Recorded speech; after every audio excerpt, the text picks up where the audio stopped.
ایک بادشاہ نے ملک بھر میں کچھ عجیب سا اعلان کروایا کہ جو بھی بادشاہ کو اپنی ایسی 3 خواہش بتائے جسے پوری کر کے بادشاہ کو سچی خوشی حاصل ہو، اگر ایسا نہ ہوا تو اس شخص کو قید کر لیا جائے گا، جبکہ جیتنے والے کو 1000 سونے کی اشرفیاں انعام میں دی جائیں گی۔ گاؤں میں ایک عقلمند لکڑہارا رہتا تھا، لوگوں نے اسے مقابلے کا مشورہ دیا جسے لکڑہارے نے پسند کیا۔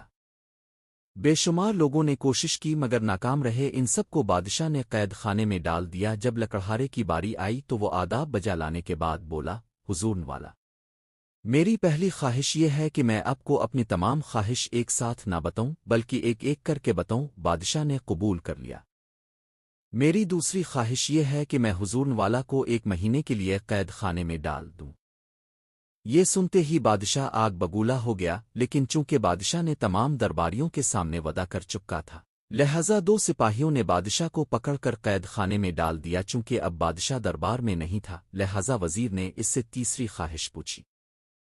لکڑہارے نے کہا، وزیر محترم، میں آپ کو اپنی تیسری خواہش 1 گھنٹے بعد بتاؤں گا۔ وزیر اس کی بات مان گیا۔ 1 گھنٹہ گزرنے کے بعد اس نے کہا، میری تیسری خواہش یہ ہے کہ بادشاہ سلامت کو عزت کے ساتھ قید خانے سے واپس لایا جائے۔ قید خانے سے نکلنے کے بعد تو بادشاہ کی خوشی کی کوئی انتہائی نہیں تھی۔ وہ سمجھ گیا کہ ایک لکڑہارا بہت ہی ذہین ہے۔ اس نے باقی لوگوں کو بھی ہرا دیا اور لکڑہارا کو 1000 سونے کی اشرفیاں انعام کے طور پر دیے گئے۔